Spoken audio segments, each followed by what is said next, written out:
Ho già parlato in questo canale della particella C, ma oggi lo facciamo in un nuovo video tutto aggiornato e completamente in italiano. Ciao a tutti, io sono Stefano e sono un insegnante di italiano per stranieri. Benvenuti o bentornati sul mio canale. Oggi siamo qui per parlare di un argomento molto interessante e anche importante in italiano, cioè la particella C. Ma prima di iniziare, come sempre, vi chiedo di iscrivervi al canale se non l'avete già fatto, così non perderete tutte le future lezioni, ma anche i vlog che faccio in giro per l'Italia. Infatti presto arriverà un nuovo vlog su una delle città più belle d'Italia e una delle città che preferisco, Firenze. Quindi se non volete perdervi questo video e tutti i video e lezioni future, non dimenticatevi di iscrivervi al canale e soprattutto attivare la campanellina. Come vi ho detto, nella lezione di oggi parleremo della particella C, e C in realtà è un pronome, quindi dobbiamo dire parleremo del pronome C. C ha tantissime funzioni in italiano e cercheremo di vederle tutte nel video di oggi. Innanzitutto ricordate che C è un pronome oggetto diretto, indiretto o riflessivo. In realtà non parleremo in dettaglio di questo perché ci vorrebbe un video a parte, un video più specifico su questi pronomi. Poi sono sicuro che già conoscete C con questa sua funzione.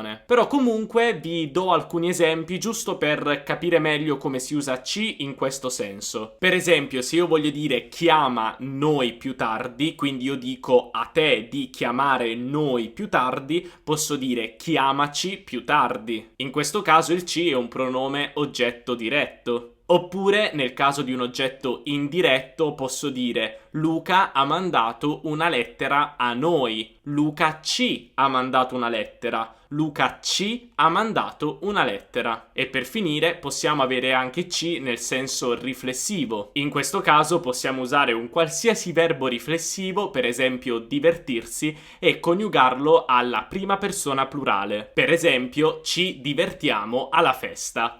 Ci divertiamo alla festa. E adesso passiamo a tutti gli altri usi della particella C. Infatti il C viene anche usato nelle espressioni c'è e ci sono. Per esempio, c'è l'acqua in frigorifero? C'è l'acqua in frigorifero? Oppure possiamo usarlo al plurale e dire quante persone ci sono allo stadio? Quante persone ci sono allo stadio? Ovviamente ricordate che possiamo usare il C più il verbo essere in qualsiasi tempo vogliamo. Quindi possiamo usarlo al passato prossimo, c'è stato o c'è stata al singolare e ci sono stati o ci sono state al plurale, all'imperfetto c'era o c'erano, al futuro semplice ci sarà o ci saranno e al condizionale ci sarebbe o ci sarebbero. Quindi in base a quello che volete dire scegliete il giusto tempo del verbo essere e poi unitelo alla particella C. Ora veniamo all'uso più importante della particella C in italiano,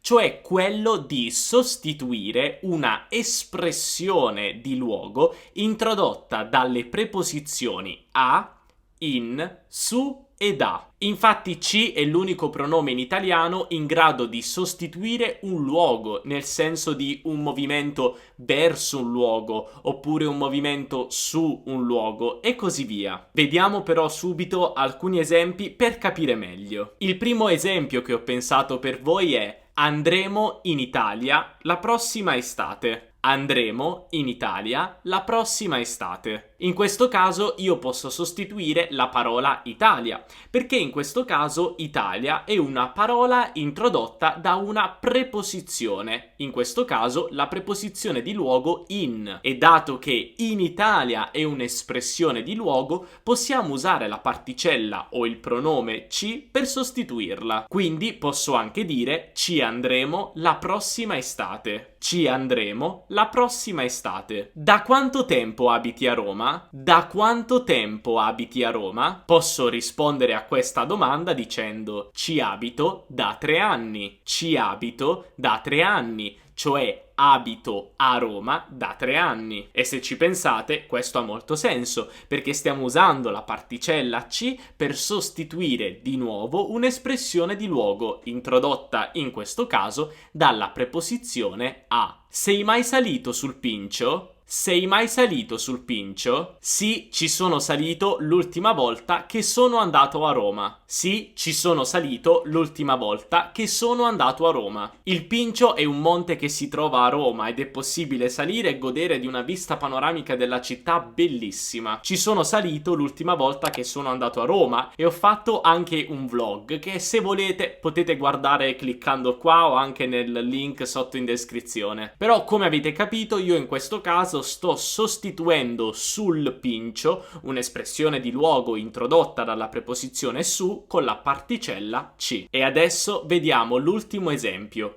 Vado a mangiare da Lucia stasera. Vado a mangiare da Lucia stasera. In questo caso noi usiamo la preposizione da per indicare la casa di Lucia. Infatti ricordate che se usiamo la preposizione da più il nome di una persona, intendiamo la casa di quella persona, un movimento verso quella persona, la casa di quella persona. Per questo motivo, se io dico vado a mangiare da Lucia stasera, intendo che vado a mangiare a casa di Lucia. Ovviamente da Lucia anche un'espressione di luogo introdotta in questo caso dalla preposizione da, e quindi possiamo sostituirla con ci. E allora posso rispondere a quello che mi sta dicendo il mio amico, che mi dice vado a mangiare da Lucia stasera, e dire: che bello, ci posso venire anch'io? Che bello, ci posso venire anch'io? In questo caso, ci posso venire anch'io significa posso venire anch'io da Lucia,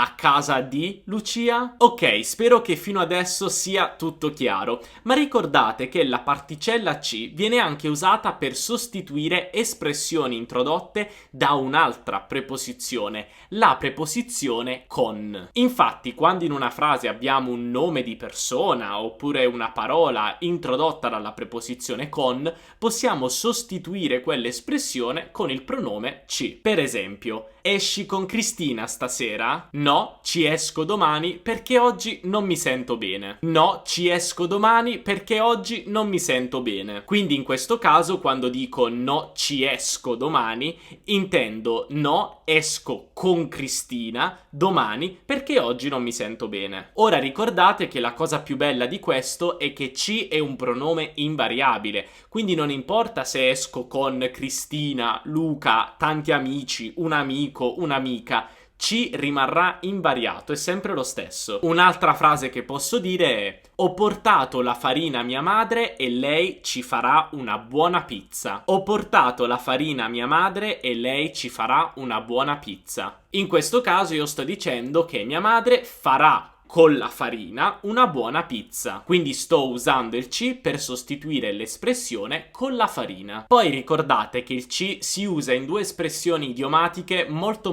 interessanti: ci vuole e ci vogliono. Infatti queste due espressioni semplicemente significano è necessario e vengono usate principalmente per descrivere quanto tempo è necessario per fare qualcosa. Per esempio, quanto tempo ci vuole per arrivare a Firenze da Milano? Ci vuole circa un'ora e mezza in treno. Ci vuole circa un'ora e mezza in treno. In questo caso io sto dicendo che ci vuole, è necessaria un'ora e mezzo per arrivare da Milano a Firenze. Oppure posso dire ci vogliono 3 ore per arrivare a Roma. Ci vogliono 3 ore per arrivare a Roma. Quindi sono necessarie, il tempo necessario è 3 ore per arrivare a Roma. Oppure, parlando di cucina, ci vogliono 11 minuti per cucinare i rigatoni al dente. Ci vogliono 11 minuti per cucinare i rigatoni al dente. Quindi, come potete vedere, qui stiamo usando il verbo volere, o meglio volerci, soltanto in due forme: la terza persona singolare e la terza persona plurale. Ci vuole e ci vogliono. Ricordate che usate ci vuole quando la quantità di tempo necessaria è singolare,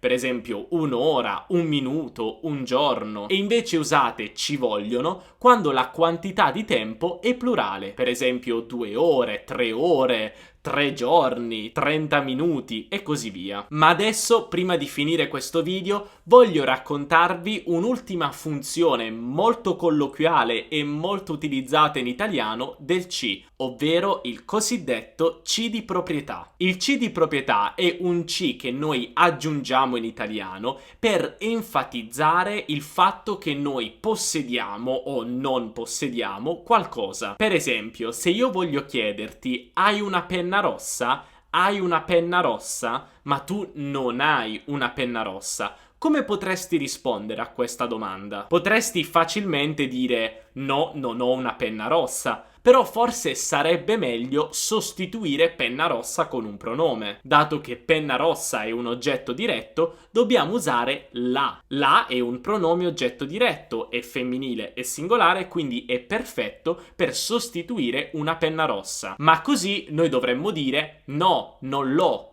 non l'ho. Cioè non la ho, e la O si contrae e diventa non l'ho. Questa, oltre ad essere una frase un po' complicata da pronunciare per noi italiani, non suona così bene. Non è melodica e musicale come tutte le altre frasi italiane. Allora qui interviene il C di proprietà, cioè noi aggiungiamo il C davanti al pronome la e rendiamo la frase molto più naturale, molto più italiana e secondo me anche più musicale. Però ricordate che C diventa ce davanti ai pronomi, quindi in questo caso noi diremo: no, non ce l'ho. No, non ce l'ho. Ricordate questa frase a memoria: non ce l'ho. Quando qualcuno vi chiede qualcosa e voi non avete quella cosa, semplicemente rispondete: non ce l'ho. Sono sicuro che la persona con cui state parlando sarà meravigliata, perché gli stranieri di solito non usano questa costruzione. Un altro esempio può essere: hai preso le chiavi? Sì, ce le ho in tasca. Sì, ce le ho in tasca. In questo caso usiamo le, un altro pronome oggetto diretto, per sostituire chiavi, che è femminile e plurale. Ricordate che i pronomi oggetto diretto plurale non si elidono mai di fronte al verbo avere, e quindi diremo: sì, ce le ho in tasca. Sì, ce le ho in tasca. Perfetto, allora cosa ne pensi? Conoscevi tutti questi usi della particella C? Ci sono degli usi nuovi che non conoscevi? Beh, se sì, fammelo sapere qui sotto, fammi sapere che cosa hai imparato. Però prima di lasciarci una piccola cosa, ti chiedo un piccolo favore. Se questo video ti è piaciuto e ti è stato utile, per favore lascia un bel mi piace, un bel like sotto questo video. Questo mi aiuterà tantissimo a crescere il canale ed è davvero una piccola cosa. Non ti costa niente, però fa davvero la differenza, perché più mi piace hanno i miei video e più YouTube consiglierà i miei video a tante altre persone. Quindi se vuoi aiutarmi e supportare il mio lavoro qui su YouTube,